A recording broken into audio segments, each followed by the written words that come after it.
Welcome to my channel Math Academy. Today we will start new chapter line and angle for class 9th. अब यहाँ हम start करते हैं line. Line क्या है? Line segment, a line segment extend endlessly. A line segment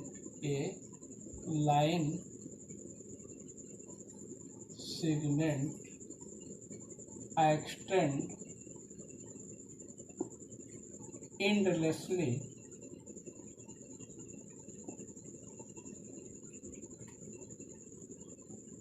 on both sides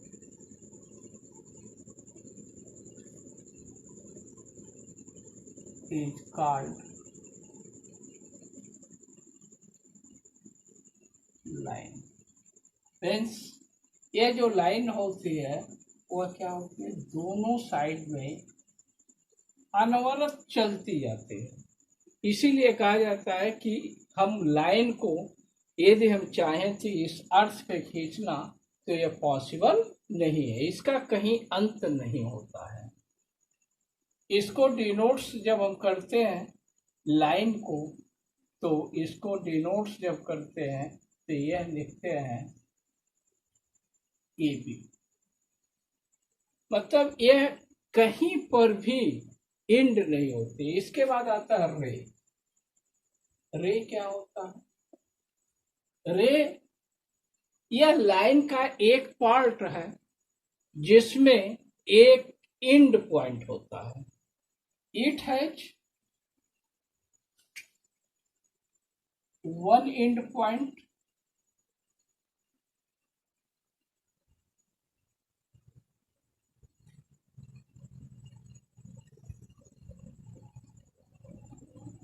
इसमें एक and point होती है और एक क्या करता है? एक्सटेंड करता है. इसे हम कहते हैं रे. इसके बाद आता है लाइन सेगमेंट.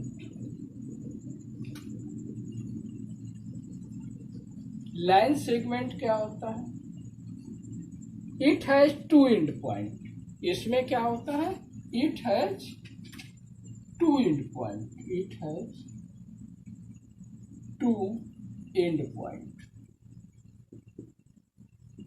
मीन्स ये जो भी होगा, it is the part of the line but it has two end point A B. यह आपका क्या हो गया? Line segment. इसके बाद क्या आता है? Intersecting line. Intersecting line. Intersecting line क्या होता है? जब दो लाइनें एक दूसरे को क्रॉस करती हैं.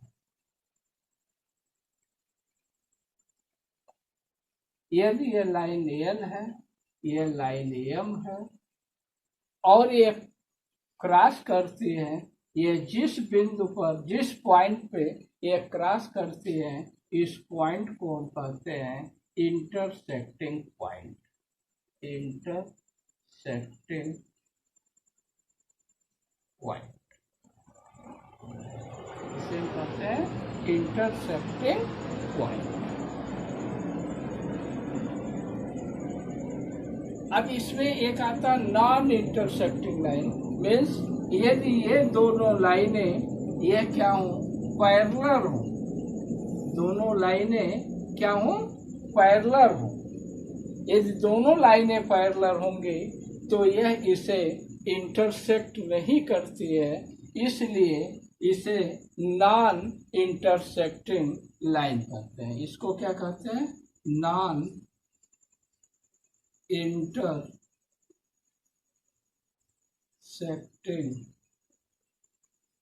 लाइन. नॉन इंटरसेक्टिंग लाइन यह कब होंगे? केवल पैरेलल जब होंगे. तो यह नॉन इंटरसेक्टिंग लाइन बनते हैं। ओके, अब इसके बाद आता है एंगल। एंगल क्या है? एंगल आप जानते हैं कि इसका एक कॉमन पॉइंट होता है। एक कॉमन पॉइंट से जब दो रे निकलते हैं, जब किसी एक कॉमन पॉइंट से दो रे निकलते हैं, इसके बीच के एंगल या बीच के प्लेस को हम क्या कहते हैं? एंगल। इसको क्या कहते हैं? एंगल। एंगल बहुत आप लोग पढ़े हैं। एंगल में आप पढ़े हैं पहले स्टार्टिंग में आप 4-5 पढ़े हैं, मतलब acute angle, right angle, obtuse angle, straight angle, ये सारी चीजें। इसके बाद कंप्लीट एंगल, लाइन हो गया। अब हम आते हैं एंगल। एंगल क्या होता है?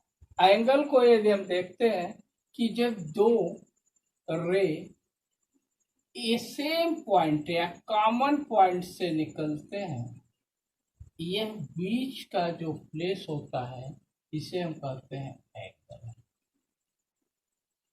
ठीक, अब एंगल के बारे में आप जानते हैं तो टाइप ऑफ एंगल आप देख लीजिए। टाइप ऑफ एंगल आप पढ़े ही हैं। Type of angle, type of angles में फर्स्ट आप जब चलते हैं तो पहले आप पढ़ते हैं जीरो एंगल, लेकिन यहाँ जीरो एंगल नहीं है। अब यहाँ आप चलते हैं सबसे पहले acute angle.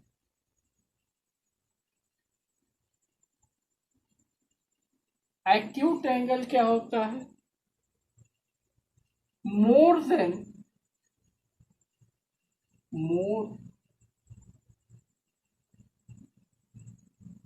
Than zero degree less than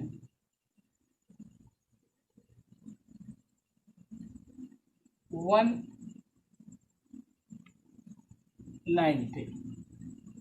acute angle क्या होता है? More than 0 degree and less than 90 degree. इसके बीच के एंगल को हम क्या कहते हैं? Acute angle. सेकंड आता है राइट एंगल। राइट एंगल क्या होता है?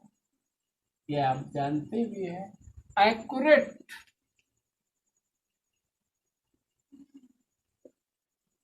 90 डिग्री जो एंगल बनेंगे वो एक्यूरेट 90 डिग्री होते हैं, उसे हम कहते हैं right angle.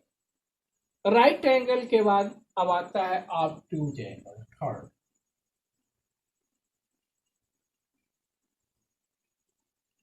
Obtuse angle. Obtuse angle means more than 90 degree, more than 90 degree and less than 100, less than 180 degree, that called the obtuse angle। इसके बाद क्या आता है? चौथा, जिसे आप फोर कहते हैं, यह होता है स्ट्रेट।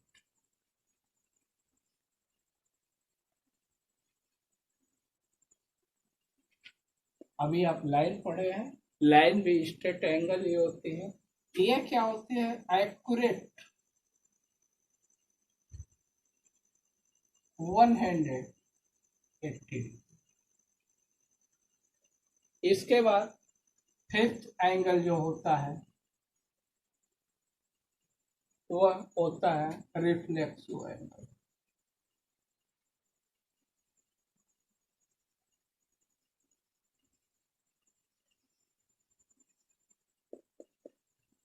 यह क्या होता है? 180 डिग्री से अधिक और ऑब्ट्यूज एंगल। के बाद स्ट्रेट एंगल, इसके बाद आप क्या आएगा, reflexive angle, reflexive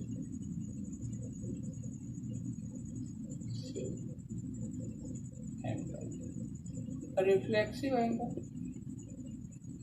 180 degree, more than 180 degree and less than 360 degree, 360 degree between। इसके बाद 6 complete angle,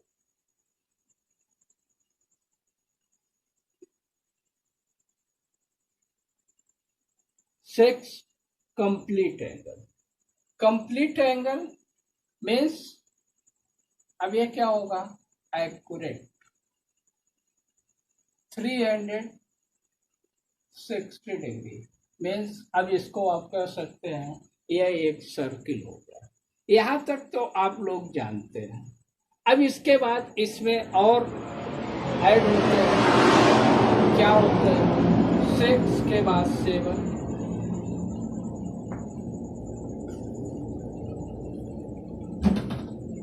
कॉम्प्लीमेंट्री एंगल,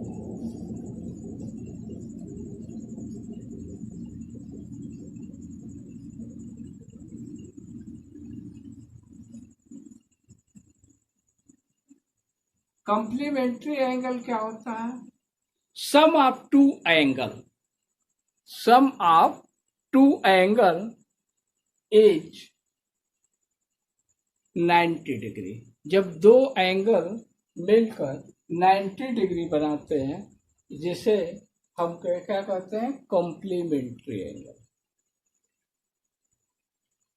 सम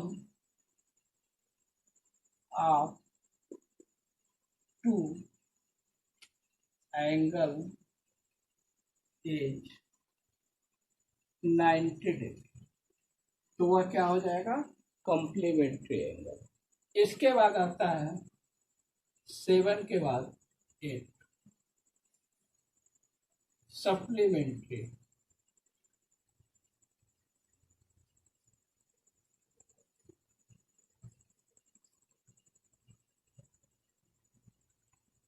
सेम इसी तरह से sum of two angle is 180 degree, sum of two angle is 180। जब दो एंगल मिलकर 180 डिग्री होते हैं तो सप्लीमेंट्री। इसमें आपको एक एंगल दे दिया जाएगा और कहा जाएगा कि इसका सप्लीमेंट्री एंगल क्या होगा, तो उस चीज को पूछा जाता है। एडजेसेंट एंगल, अब इसमें क्या होता है, एक तो पहला फर्स्ट कॉमन वर्टेक्स, पहला क्या होता है, कॉमन वर्टेक्स, ठीक, कॉमन वर्टेक्स वर्सेस भी कह सकते हैं। सेकंड क्या होता है, कॉमन आर्म, यह कॉमन आर्म होता है, कॉमन आर्म, एक क्या होता है, कॉमन आर्म, ठीक। थर्ड इसमें क्या होते हैं, अब इसमें देखेंगे दो आर्म है, तो यह क्या होते हैं, डिफरेंट आर्म, इसे कह सकते हैं नॉन कॉमन आर्म या different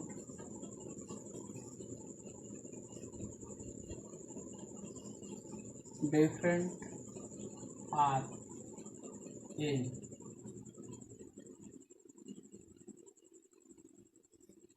opposite direction.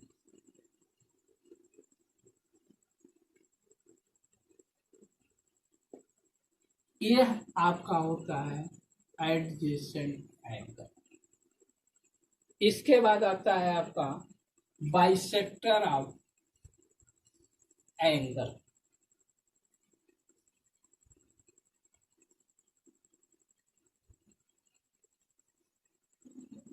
Bisector of angle bisector of angle जो होता है किसी भी एंगल को इक्वली ये डिवाइड करता है। सपोज देन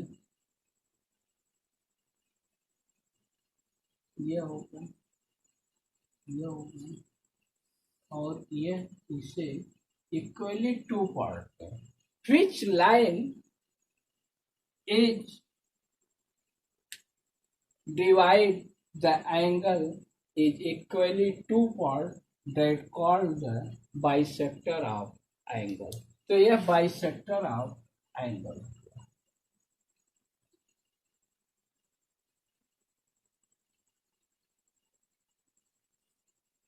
यह एंगल इक्वल है, तो इसे हम कहते हैं bisector of angle. Next 11 linear.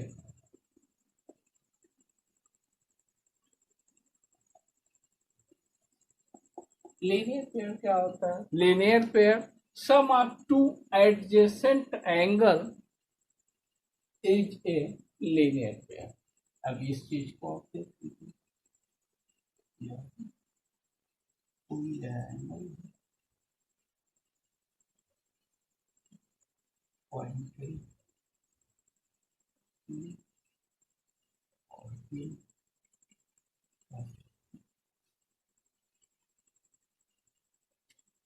अब यहाँ पर देखेंगे क्यों हम कहें कि sum of two adjacent angle. Adjacent angle में आप देखे थे कि यहाँ पर आपके क्या मिले थे? सेम या कॉमन पॉइंट, कॉमन आर्क यहाँ पर भी हो गया। तो यह कह सकते हैं angle AOP plus BOP angle is equal 180 degree. ये जो होता है इसी को हम कहते हैं लीनियर पेयर। तो इसीलिए इसको कहें कि sum of two adjacent angle is linear, is equal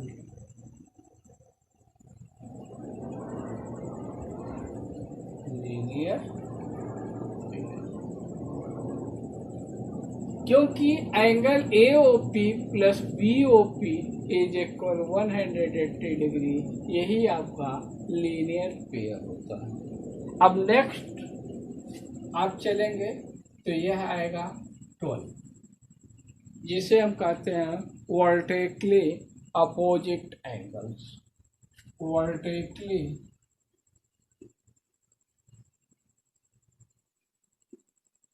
opposite